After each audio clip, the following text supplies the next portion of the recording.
విజయనగరం జిల్లా భోగాపురంలో కేంద్ర మంత్రి ధర్మేంద్ర ప్రధాన్, మంత్రి నారా లోకేష్, ఎమ్మెల్యే కొండపల్లి శ్రీనివాస్ పర్యటించారు. పర్యటనలో భాగంగా భోగాపురం ఏపీ మోడల్ స్కూల్ను వారు సందర్శించారు. పాఠశాల విద్యార్థులకు అందుతున్న విద్యా వసతులు, మౌలిక సదుపాయాలను పరిశీలించారు. ఈ సందర్భంగా నియోజకవర్గంలో విద్యా వ్యవస్థ బలోపేతానికి కూటమి ప్రభుత్వం తీసుకున్న చర్యలను ఎమ్మెల్యే కొండపల్లి శ్రీనివాస్ వివరించారు. మన విజయనగరం జిల్లాలో ఉన్నటువంటి ట్రైబల్ యూనివర్సిటీ ఏదైతే ఉందో దాని కాన్వకేషన్స్కి రావడం జరిగింది. ఆయన వచ్చినప్పుడు ప్రధానంగా కేంద్ర ప్రభుత్వం నిర్వహిస్తున్నటువంటి పిఎంశ్రీ స్కూల్ని విజిట్ చేసి ఆ స్కూల్స్ ఎలాగ ఉన్నాయని ఆయన రిక్వెస్ట్ చేయగా మన యువ నాయకులు నారా లోకేష్ గారు ఈ భోగాపురం స్కూల్ని విజిట్ చేసి విజిట్ చేయడం పెట్టడం జరిగింది.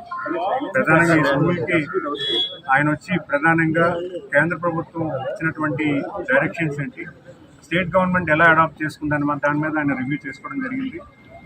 ఆయన సుమారు 1.5 hours రివ్యూ చేశారు.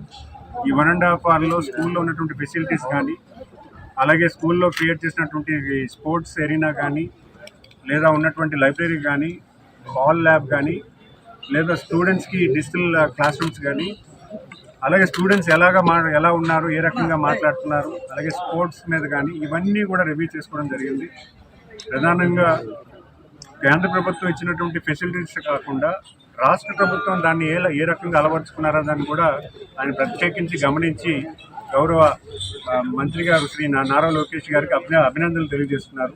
ఎందుకంటే కేంద్రం ఇచ్చినటువంటి ఒక పాలసీని రాష్ట్ర ప్రభుత్వం చాలా అత్యున్నతంగా తీసుకొని ఆ స్కూల్స్ని డెవలప్ చేయడమే కాకుండా స్కూల్స్లో ఉన్నటువంటి మోటివేషన్ అంటే ఏదైతే చైతన్యపరచడానికి పిల్లలను కూడా దాన్ని భాగస్వామ్యం చేస్తూ టీచర్స్ని కూడా ఒక మంచి ఇకోసిస్టమ్